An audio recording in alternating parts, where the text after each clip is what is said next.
పాకిస్తాన్ వాతావరణ మార్పుల శాఖ మంత్రి ముసాదిక్ మాలిక్ అనేవాడు భారత్కు వ్యతిరేకంగా తీవ్ర హెచ్చరికలు జారీ చేశాడు. మొన్న రక్షణ శాఖ మంత్రి ఖ్వాజా ఆసిఫ్ ఈ విధంగానే భారత్ను గురించి తీవ్రంగా హెచ్చరికలు జారీ చేశాడు. సింధు నీటిని ఆపితే యుద్ధం తప్పదు అంటూ. అలాగే ముసాదిక్ మాలిక్ అనే వాతావరణ శాఖ మంత్రి కూడా భారత్ పైన ఇలాంటి తీవ్రమైన పదజాలంతో కూడిన మాటలే మాట్లాడాడు. సింధు జలాల ఒప్పందం కింద పాకిస్తాన్ కు రావాల్సిన నీటిని అడ్డుకోవాలని చూస్తే అటువంటి చేతులను నరికేస్తాము అంటూ తీవ్రమైన వ్యాఖ్యలు చేశాడు. పహల్గామ్ ఉగ్రవాద దాడి తర్వాత భారత్ సింధు జలాల ఒప్పందాన్ని నిలిపివేసింది. ఈ విషయం మనకు తెలిసిందే. సరిహద్దుల్లో ఉగ్రవాదానికి మద్దతు ఇస్తున్నంత కాలం ఈ ఒప్పందాన్ని కొనసాగించబోము అంటూ భారత్ అలా స్పష్టం చేసింది. భారత్ తన వాటా నీటిని తాను పూర్తిగా వాడుకుంటాను అంటూ తన వాటాలోంచి పాకుకు చుక్క నీరు కూడా వదలబోము అంటూ ప్రకటించింది. అంతేగాని పాక్కి సంబంధించిన వాటా నీటిని కూడా ఆపుతాము అంటూ చెప్పలేదు. కానీ దీనిపైన పాకిస్తాన్ బగ్గుమంది. పాకిస్తాన్ మంత్రులు ముసాదిక్ మాలిక్, ఖ్వాజా ఆసిఫులు ఈ విధంగా తీవ్ర స్థాయిలో స్పందించారు. ఇండియా పాకిస్తాన్ మ్యాచ్ చూసేటప్పుడు మనకు ఎంత ఎంటర్టైన్మెంట్ దొరుకుతుందో పాకిస్తాన్ మంత్రుల ప్రెస్ కాన్ఫరెన్సులు చూసినప్పుడు కూడా అంతే కామెడీ కనిపిస్తూ ఉంటుంది. ఈ మధ్య పాకిస్తాన్ రక్షణ మంత్రి ఖ్వాజా ఆసిఫ్ మైకు ముందుకు వచ్చి ఒక పెద్ద డైలాగ్ కొట్టాడు. సింధు నీటిని ఆపితే మేము యుద్ధం చేస్తాం అంటూ. ఈ విషయంగా మనం మొన్ననే ఒక వీడియో కూడా చేసుకున్నాం. అవసరమైతే భారత్తో యుద్ధానికైనా సిద్ధం అంటూ ఖ్వాజా ఆసిఫ్ గర్జించిన విషయం గురించి వీడియో చేసుకున్నాం. డైలాగ్ వినడానికి షోలే సినిమాలో గబ్బర్ సింగ్ డైలాగులా ఉంది కదా, కానీ బ్యాక్గ్రౌండ్ చూస్తేనే అసలు కథ అర్థమవుతుంది. ఇంట్లో తినడానికి తిండి లేదు, జీతాలు ఇవ్వడానికి పైసలు లేవు, ప్రపంచం అంతా అప్పుల కోసం అడుక్కుంటూ ఉన్నారు. కానీ డైలాగులు మాత్రం హాలీవుడ్ రేంజ్ లో ఉంటాయి. అసలు ఈ ముసాదిక్ మాలిక్ ఎవడు, వీడెవడు? పాక్ మంత్రులు ఇలాంటి వల్గర్ లాంగ్వేజ్ ఎందుకు వాడతారు? భారత్ నిజంగానే వాళ్ళ నీళ్లను ఆపేస్తోందా? వీళ్లకు మన చేతులను నరికే సీన్ ఉందా అనే విషయాలను ఈ వీడియోలో చూద్దాం.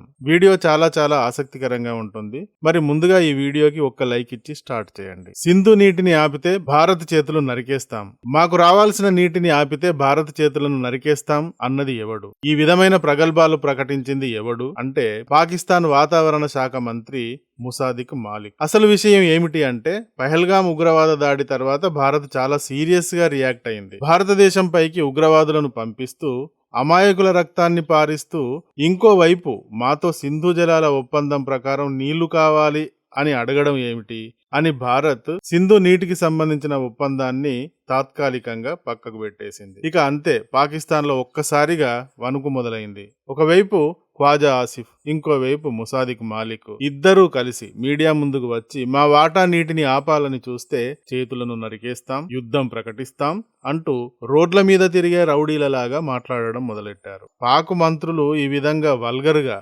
బెదిరించేలాగా ఎందుకు మాట్లాడతారు అంటే ఇంటర్నేషనల్ పాలిటిక్స్ లో దేశాల మధ్య విభేదాలు ఉంటే డిప్లొమాటిక్ గా గౌరవప్రదంగా మాట్లాడతారు. కానీ పాకిస్తాన్ వాళ్ళు మాత్రం ఇలా రోడ్డు సైడ్ లాంగ్వేజ్, వల్గర్ భాష ఎందుకు మాట్లాడతారు? దీని వెనక ఒక పెద్ద అంతర్జాతీయ రాజకీయ వ్యూహం ఉంది. దాన్నే మనం నరేటివ్ మేనేజ్మెంట్ లేదా డైవర్షన్ పాలిటిక్స్ అంటాం. పాకిస్తాన్ లో ప్రస్తుతం ద్రవ్యోల్బణం ఆకాశాన్ని తాకుతోంది. పిండి కోసం, కరెంటు కోసం ప్రజలు కొట్టుకుంటున్నారు. రోడ్లు లేవు, ఫ్యాక్టరీలు మూతపడుతున్నాయి. తమ దేశం సర్వనాశనం అయిపోతోంది అని దేశంలో ఎక్కడ చూసినా తిరుగుబాట్లు లేస్తున్నాయి. బెలూచిస్తాన్, ఖైబర్ పఖ్తూన్ఖ్వా, సింధ్ అన్ని ప్రాంతాలు తిరుగుబాటు చేస్తున్నాయి. ప్రజలు తిరగబడుతున్నారు. తమ దేశం ఈ విధంగా సర్వనాశనం అయిపోతోందని ప్రజలకు ఇంకా బాగా అర్థం కాకుండా చేయాలి అంటే ఏం చేయాలి?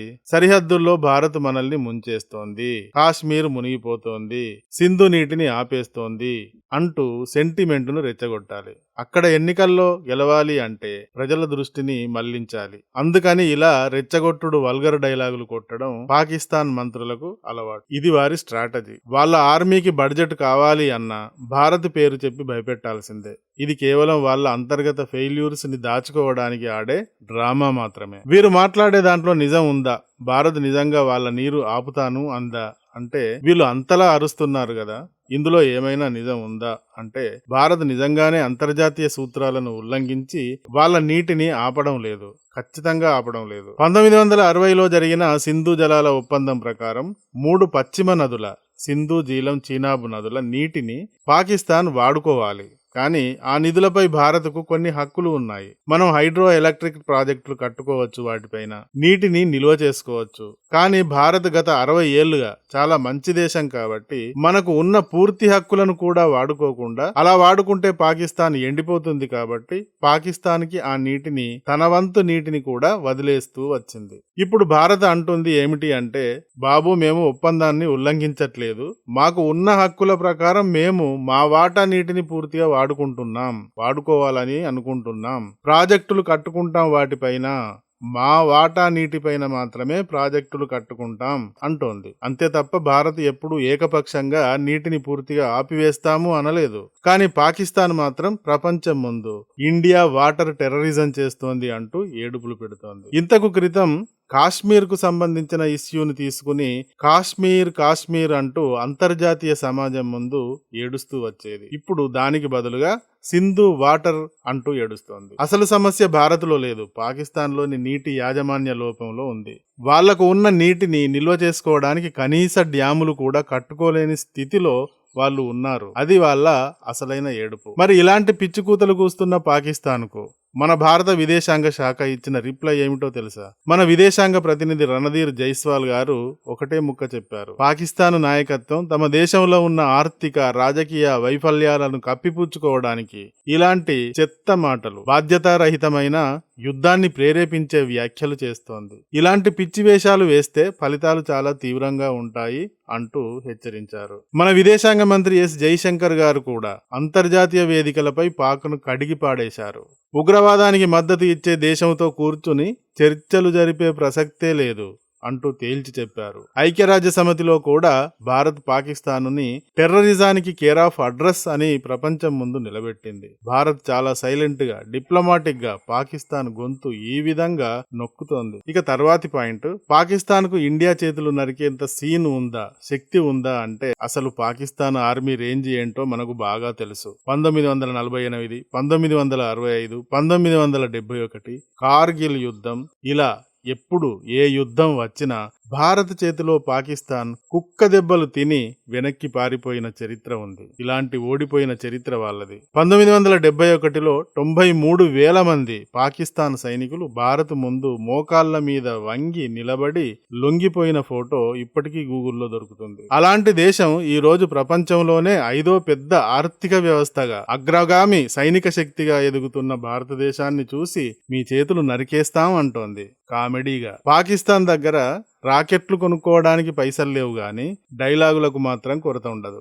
ఇండియా తలుచుకుంటే సర్జికల్ స్ట్రైక్స్, ఎయిర్ స్ట్రైక్స్ ఎలా ఉంటాయో ఆల్రెడీ రుచి చూపించింది. ఆపరేషన్ సింధూర్ ద్వారా మొన్ననే రుచి చూపించింది. కాబట్టి చేతులు నరకడం కాదు కదా, కనీసం ఇండియా వైపు కన్నెత్తి చూసే ధైర్యం కూడా పాకిస్తాన్కి లేదు. భారత్ పాకిస్తాన్ను ఏం చేయగలదు?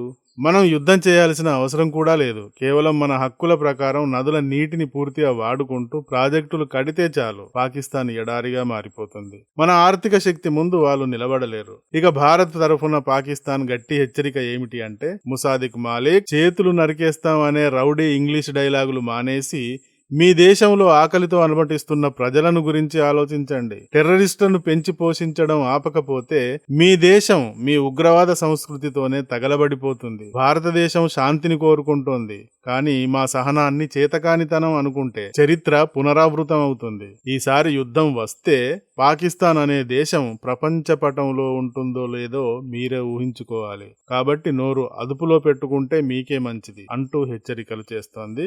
అసలు ముసాదిక్ మాలిక్ అనే వాతావరణ శాఖ మంత్రి మైకు ముందుకు వచ్చి ఈ రేంజ్ లో ఊగిపోవడానికి ఇంకో అల్టిమేట్ ట్విస్ట్ ఉందండి. ఈ డైలాగులు కొట్టడానికి సరిగ్గా కొన్ని గంటల ముందే కరాచీ నగరంలో టీటీపీ ఉగ్రవాదులు ఘోరమైన దాడి చేసి అక్కడి సెక్యూరిటీ సిస్టమ్ను నవ్వులపాలు చేశారు. సొంత దేశంలో ఈ విధంగా భద్రత లేదు.